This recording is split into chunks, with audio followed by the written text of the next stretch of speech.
By-elections and Bill as Prime Minister and the banks, FAANG stocks have been defanged and reporting season, wowee, I'm Peter Switzer. I'm Paul Ricard. And we're mad about money.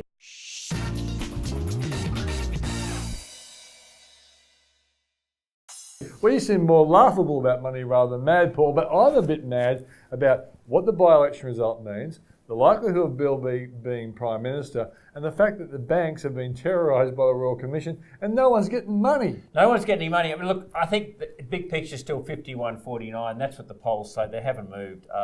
Look, put the by-elections to one side. I think what it means, two things. First of all, an election next year rather than this year, which is probably in some ways good. That's always what PM Turnbull has said. And secondly, Labor's going to go with more confidence. And so I think investors need to think through what could happen if Bill Shorten was elected, because a lot of his policies are pretty market unfriendly. And so at some stage, this market's going to really hone in on that stuff.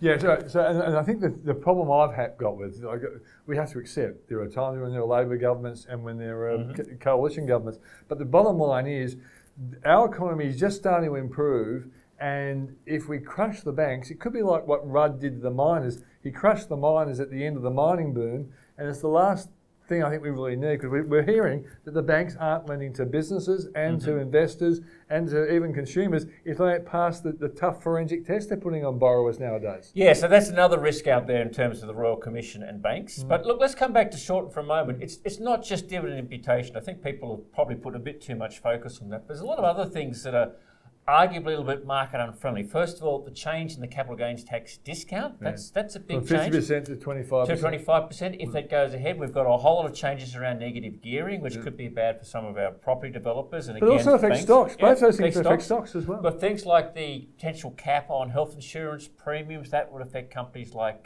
Medibank and NIB and possibly some of the private health insurers.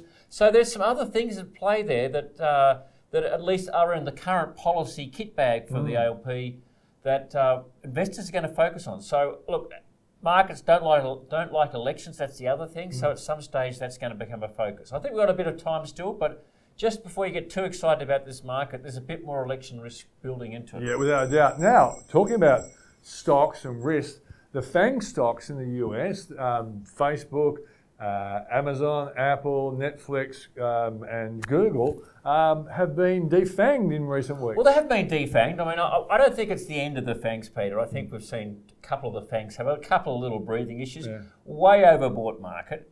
Apple reported last night, not too bad, so the market seems to like the Apple result. It hasn't been defanged. It hasn't been defanged, and I think we've seen a bit of a breather in the technology. Interesting numbers for the US markets over July. The Dow Jones up over 4.5%, the S&P about the same, the Nasdaq only up 2%. So we're seeing a rotation out of FAANGs and other parts of the market starting to lead it. So but that's explain why. positive. People keep asking me why. And I say, I wake up every morning, I go to Google, I ring up people and I use an Apple Max, another one. What else? You watch Netflix at night. Yeah, exactly, Netflix at night. And you're starting to buy your goods from Amazon, or if not, all your data is being stored through their cloud services. So these are hot companies that everyone uses. So that's why the share price is high. But why have they come back so suddenly, quickly?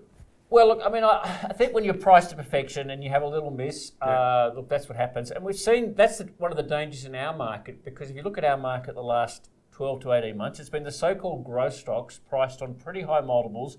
Everyone's been desperate for growth. And the so-called parts of the market like the banks and the Telstras and the AMPs and the other lots of unloved stocks have just languished. The AGL, some of the infrastructure stocks are the same. So there are a lot of stocks priced very highly, and they need to keep hitting, meeting their targets. If they miss a little bit, the market's going to punish So the beauty them. might be, as you pull out of one stock, a group of stocks, you go into others. We call it rotation, so it can keep the market going up. I think we're starting to perhaps see a bit of rotation in our market. So this is why our reporting season is a bit of a segue into the reporting season. It's really important, Peter, because the bell should have rung. The bell should have rung. There it is. A good bell ringer would be right on the job here, right? Maybe it's time for a new bell ringer, right? But Bell the bell ringer. Bell the bell ringer, that's a good one. Anyhow, look, that's a good segue into reporting season. That really kicks off tonight with Rio. There's a couple out this today. This is excitement time for you and me. Look, and it's really important for our market, because our market's up there. It's, we're up at 10-year highs. We've sort of gone up with the US. We need, just as they've had a pretty good earnings season, that's, I think, the overall take on the US earnings season. We need to see the same here in order to sustain the market momentum.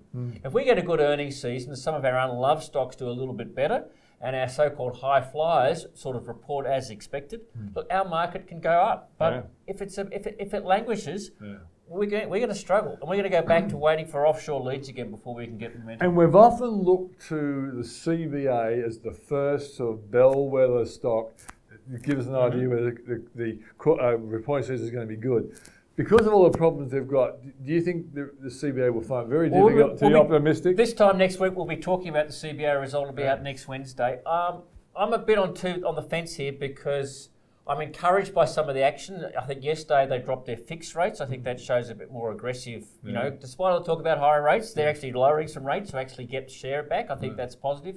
New CEO and Matt Common, and I know Matt very well. He mentioned Common, so if he has a shocker, we'll blame him. Always a bit wary about new CEOs and their first report, Pete, because sometimes there's a little bit of a tendency to say, well, there's a few problems here, we'll just close them off and blame the former guy. I'm not saying that's going to happen, but I'm not sure this is the report to judge him on yet. So I think CBA might be okay, although the market is obviously still a little bit worried. And look, I think a key sign will be, can they maintain the dividend, $2.29? Will they increase the dividend? If they increase the dividend, that would show quite a lot of confidence coming out of the bank. So I don't know. I think it's too early to call. This time next week we'll be looking at it. Rio I'm looking at tonight I think is really important because lots of cash. Could we see a bit more of a buyback for shareholders? BHP the same in a few weeks' time. So some of these resource companies, I think it's what they do with their cash and how shareholders are going to be rewarded. And that's why BHP yesterday hit a new high. So almost $35 for BHP. Okay, well, we're really excited because it's reporting season. And I'm Peter Switzer. I'm Paul Rickard. And we're mad about money.